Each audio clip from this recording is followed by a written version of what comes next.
So you really have to admire Jessica and what she does and goes through on whew, a daily basis, I guess. But let me explain this to you. Either Trump is really that dumb and he doesn't know who pays tariffs, or he's working with other countries to weaken America.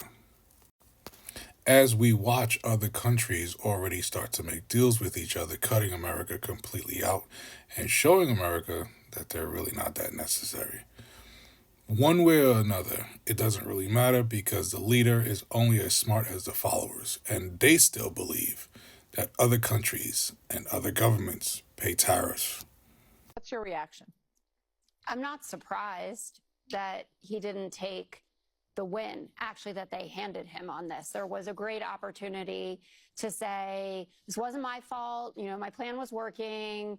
The court is bad, but not so bad. We've gotten these really good things from them because you got a lot of great decisions as far as he's concerned, and then move away from an economic policy that's been hurting everyday Americans and American businesses. But instead to double down and go with, as Paul pointed out, this 10% blanket tariff, which shows that you're not actually thinking about what you're doing. You're just mad and you love tariffs, and so you're slapping it on everyone. Wait, I didn't say that. No, that was me. That part was me. I just said the blanket part. But you did say that that's why he was able to be undermined, because he did the blanket. It's a reasonable argument.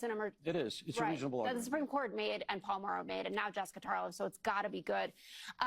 You know, we know that the average American household paid an extra $1,000 last year because of these tariffs. We know that the average American $2,000 extra under the Biden economy. Dealing with inflation that you got because of a global health pandemic versus tariffs that he chose to put on us are very, very different. You know that 90% of the cost was transferred right over to the average American. You know also that we only had GDP growth for Q4 of 1.4%. I don't know if you were watching TV this morning.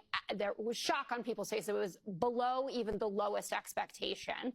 I think that Gorsuch's concurrence was maybe the most important part of the majority opinion today, where he basically said, we have a constitution. I know that you don't like it and that you think that you should bypass Congress, but there is a way that we do things here. And saying that it's only Democrats who are upset about tariffs really misses the point. Rand Paul out front on this. There were, I think, 6 Republican House members that voted with Democrats to remove the tariffs on Canada. 3 outstanding questions. $175 billion is owed back to Americans. How are we getting it? J.B. Pritzker is already suing the administration, $1,700 per Illinois resident. How will our trading partners respond? And then where will Trump go with this? We heard the 10% already, but there is an opportunity to back off because Republicans don't want to campaign for the midterms with a bunch of unnecessary tariffs. Well, there's a historic